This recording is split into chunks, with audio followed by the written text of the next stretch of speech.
the quiet whisper of doubt, the heavy shadow of overwhelm, the nagging feeling that your future is slipping through your fingers. These are more formidable adversaries than any external obstacle. Today, we're not just talking about overcoming them. We're talking about building a future so unshakable, so deeply rooted in purpose, that those whispers become distant echoes. Your future, the one you dream of, the one God designed for you, isn't some distant lottery win or a stroke of luck. It's an edifice constructed brick by painstaking brick, day by day, by the very choices you make when no one is watching. It's a garden cultivated with consistent effort, not just watered on sunny days, but tended through every season, every drought. This isn't about grand gestures. It's about the profound power of self-discipline, a cornerstone often overlooked in our search for a better life. We stand at a crossroads where talent and opportunity often fade, but unwavering self-discipline rooted in faith becomes the very ground beneath our feet. This truth transcends circumstances, for it speaks to the core of who you are and what you are capable of becoming. Perhaps you've felt trapped in a cycle, watching your goals remain just out of reach, not for lack of desire, but for a perceived lack of strength. We often diagnose our struggles as a shortage of motivation, or even a deficiency in blessings, when the deeper truth is simpler, yet profoundly challenging. We haven't fully committed to the daily, deliberate acts that transform aspiration into reality. We pray for change, but neglect the small, consistent seeds of action that must precede the harvest. Consider the story of a young man named David, who felt perpetually stuck. He had grand visions for his career, his family, his spiritual life, but his days were a swirling vortex of distraction and unfulfilled intentions. He'd start a new diet every Monday, only to abandon it by Wednesday. He'd commit to daily prayer, but find himself scrolling aimlessly moments later. His life was a testament to good intentions paved with inconsistent efforts. The problem wasn't his potential, it was the uncultivated ground of his daily habits. It wasn't about a sudden surge of willpower, but a steady, deliberate cultivation of the spirit. What if the very struggles you face today are not roadblocks, but rather raw materials, waiting to be shaped by the hands of discipline? What if the path to your breakthrough isn't a miraculous intervention, but a series of small, intentional steps you take, starting right now?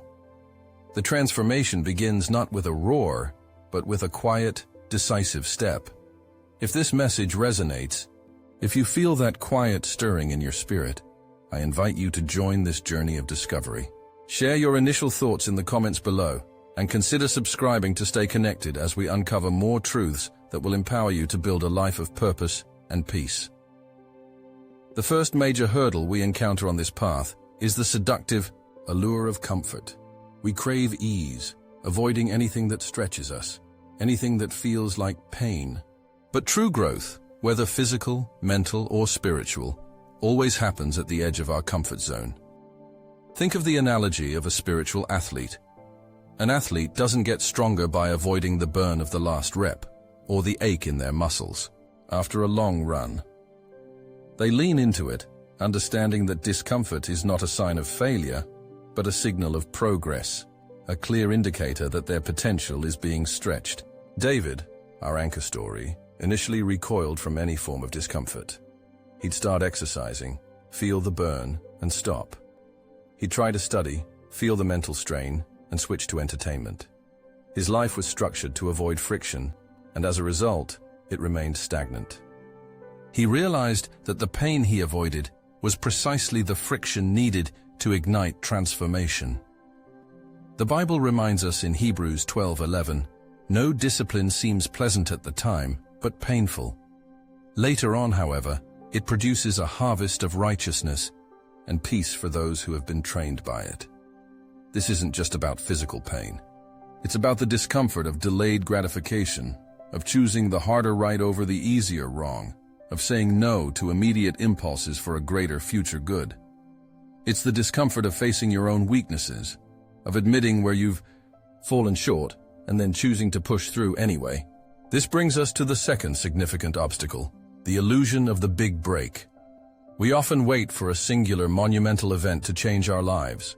A sudden revelation, a winning lottery ticket, a miraculous intervention. But the most profound transformations are rarely instantaneous.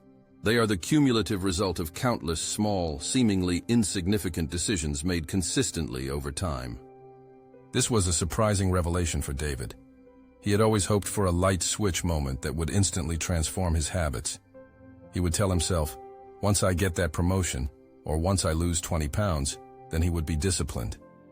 But the truth is, discipline isn't something you get when you achieve a goal. It's what you do to achieve the goal. It's the steady drip that carves stone, not the sudden flood. Consider the story of Sarah, a woman who struggled with her health for decades. She tried every fad diet, every extreme workout, always hoping for a quick fix. Nothing lasted. Then she started with one small, consistent change. A 15-minute walk every single day, no matter the weather, no excuses. She also committed to replacing one sugary drink with water each day. These tiny choices, seemingly insignificant on their own, compounded. After a year, she was walking an hour daily, had lost a significant amount of weight, and felt more energetic than she had in years. Her transformation wasn't a sudden miracle, but a testament to the power of consistent action. The spiritual parallel is clear. Our spiritual growth isn't about one powerful prayer, but daily communion. It's not about one sermon, but consistent study of the Word. At the heart of this journey lies a profound spiritual turning point. The realization that self-discipline is not merely a secular tool for worldly success, but a deeply spiritual practice, a form of worship. It is the practical application of our faith, demonstrating our trust in God's design for our lives and our commitment to being good stewards of the gifts He has given us. This is where David's narrative truly shifted. He had always viewed discipline as a burden, a self-imposed prison. But through prayer and reflection, he began to see it as an act of devotion, a way to honor the temple of his body and mind, and to align his will with God's. He realized that true discipline isn't about restricting himself from pleasure, but about freeing himself from the tyranny of impulse and distraction, enabling him to pursue a higher calling. The central biblical truth here is found in 1 Corinthians 9:27, where Paul speaks of disciplining his body and making it his slave so that he himself will not be disqualified. This isn't about self-flagellation, but about intentional self-control, bringing our desires and actions into alignment with God's purpose. It's the internal transformation that happens when we choose to submit our immediate wants to God's ultimate will. This shift in perspective from obligation to opportunity, from burden to blessing, is the true catalyst for lasting change. It's the moment we recognize that every small act of discipline is an act of faith, a declaration that we believe in the future God has for us, and we are willing to partner with Him in building it. This new perspective offers a powerful lens through which to view our daily lives, transforming mundane tasks into meaningful steps on our spiritual journey. When we see discipline as a form of worship, every choice becomes an opportunity to honor God and build His kingdom within us. This isn't just about personal gain. It's about becoming the person God intends us to be, equipped to serve Him and impact the world around us more effectively. Consider the testimony of the Miller family. For years, their household felt like a battleground, marked by constant arguments and strained relationships. They longed for peace, but their default was reactivity and blame. Then, inspired by a sermon on cultivating a spiritual garden of relationships, they committed to a radical act of discipline. Every evening before dinner, they would spend 5 minutes consciously practicing gratitude and forgiveness, acknowledging one another's efforts and actively releasing resentments from the day. This simple, consistent act of disciplined communication, though initially awkward and uncomfortable, began to transform their home. It wasn't an overnight fix, but the consistent nurturing of their relationships, through intentional grace and communication, slowly but surely rebuilt their family dynamic. Their home went from a place of tension to a sanctuary of love and understanding. This expansive application of discipline shows us that it's not just about individual habits, but about shaping the environments we inhabit, influencing those we love, and ultimately, reflecting the light of Christ in a tangible way. So how do we begin to apply these powerful truths in our own lives, moving from inspiration to tangible transformation? The path forward is built on 3 practical steps, each requiring a conscious act of discipline. First, gain absolute clarity on your most important goals, not just what you want, but why you want it, aligning it with God's vision for your life. David, for example, stopped chasing every shiny object and focused on 3 core areas: his spiritual walk, his health, and his contribution at work. Second, prioritize your actions relentlessly. This means saying no to good things that aren't the best things, eliminating distractions that steal your time and energy from what truly matters. It means learning to protect your focus as if it were a precious resource, because it is. Third, embrace discomfort as your greatest teacher. When you feel resistance, when you want to quit, recognize that you are at the precipice of growth. Push through that moment. It's in the embrace of discomfort that resilience is forged and new limits are established. This isn't about striving for perfection, but for consistent progress. It's about recognizing that the limits you perceive are often self-imposed illusions born from past failures or fear of the unknown. Every day offers a fresh canvas, a new opportunity to paint a masterpiece of purpose and discipline, reflecting the divine creativity within you.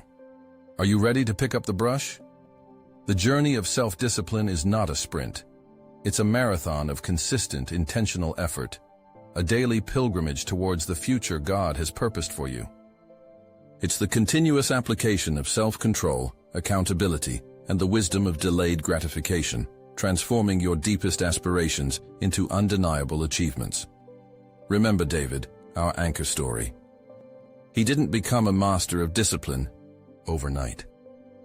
There were days he faltered, days he felt overwhelmed, but he learned to show up again, the next day and the next. He embraced the truth that failure isn't the opposite of success. It's a stepping stone on the path to it. His life, once a whirlwind of unfulfilled potential, became a testament to what God can do through a disciplined heart. He built a thriving career, cultivated a strong family, and deepened his spiritual walk, not through sudden miracles, but through the consistent, quiet work of self-discipline, showing up daily, even when he didn't feel like it. This is your invitation to make discipline your unwavering foundation. It's the bedrock upon which all true success is built, the quiet engine that propels you forward even when motivation wanes. Make it your daily practice, your spiritual commitment, and watch as your future, once a hazy dream, solidifies into a vibrant reality. It's time to stop waiting for change and start creating it, one disciplined choice at a time. If you feel called to this journey, we want to hear from you. Share your personal story of how discipline has impacted your life below, or suggest topics you'd like us to explore next. Your experience, your insights, are invaluable to this community.